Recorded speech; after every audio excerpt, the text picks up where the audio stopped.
Wow, just wow. Episode 12 of Akudama Drive.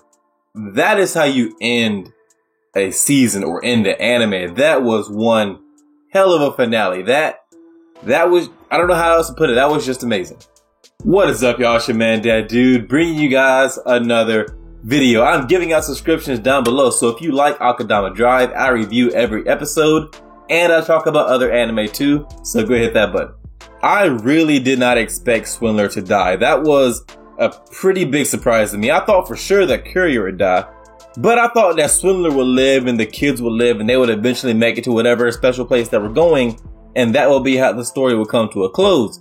But I don't like the route that the story took. I like that it chose to kill Swindler off pretty early in the episode, and then the rescuer just wait for the dominoes to fall from that. At first, I didn't really buy into the whole Swindler sacrificing herself for the kids narrative, but once I stopped and thought about it, it makes perfect sense that she would do that. I mean, she was willing to kill for the little girl. She did that.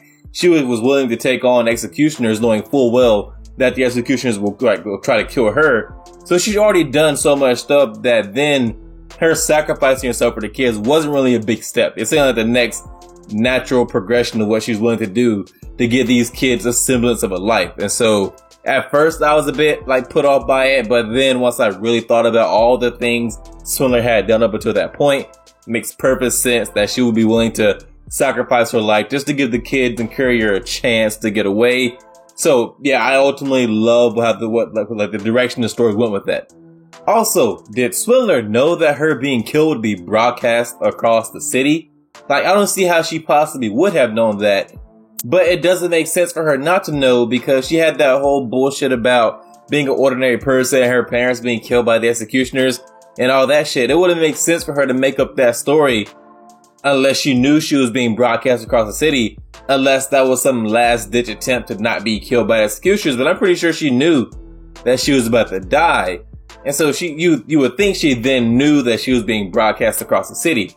Also, she did set her little phone thingy up to run the emergency program. So she had to have known that something was going to happen from her death. It wouldn't make sense that she didn't know. Or if she didn't know. If she didn't know. That is a huge stroke of luck. That is just next level luck right there. If she by some chance didn't know that her being killed by the executioners would be broadcast across the city. And I gotta say, way back in episode 1, 2, or 3, I would never have guessed that Swindler would end up becoming a martyr that would unite the citizens of Kansai to rise up against the executioners. That is not a direction I would have saw her character going in at all. Never would have guessed it. Never. After Swindler was killed, it seemed pretty obvious that Courier wouldn't make it to the end either. And even still, the way he went out was just so cool, for lack of better words. It was just cool. The amount of desperation he showed when fighting those drones to give the kids a chance to get away. He was fighting with desperation, but there was still a sense of calmness to what he was doing. He had come to terms with what his fate was going to be. He knew that he wasn't going to make it out of that fight alive, and he was cool with that. Because at the end of the day, if he takes out those 3 drones, Courier gets to live by his motto. He gets to uphold his motto. And that is, there is nothing that Courier cannot deliver. And he held that up. He upheld his creed or his code or whatever you want to call it.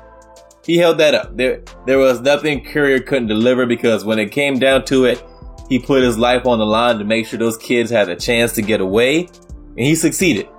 Pretty much all of Akudama Drive has been well animated and pretty, but this episode especially was just beautiful.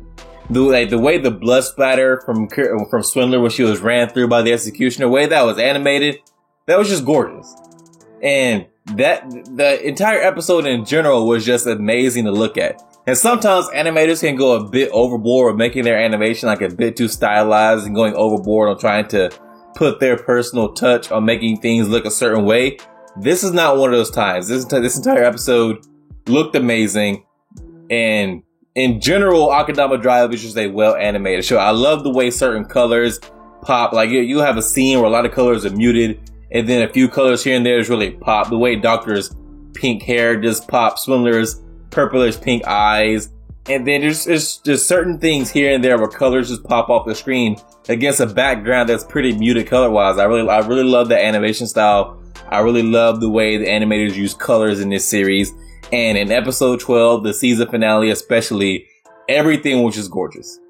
I can't say enough good things about this episode, and really, Akudama Drive as a whole is just a show that's really surprised me and how good it's been. If anything, I really would have liked to know what this special place that Hacker found was.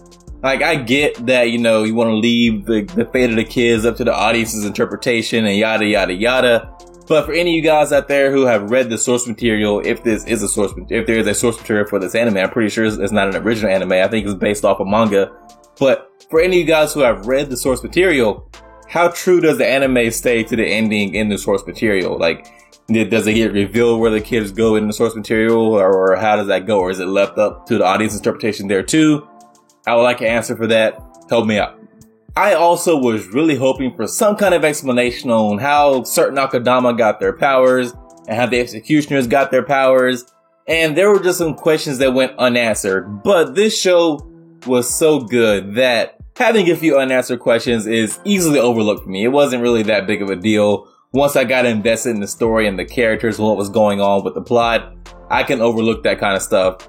Not a big deal at all in the grand scheme of things.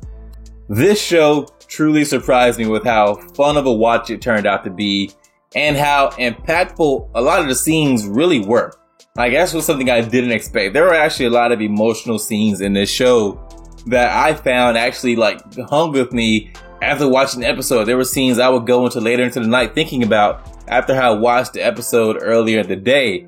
I really did not expect that from this show, and it was a really pleasant surprise.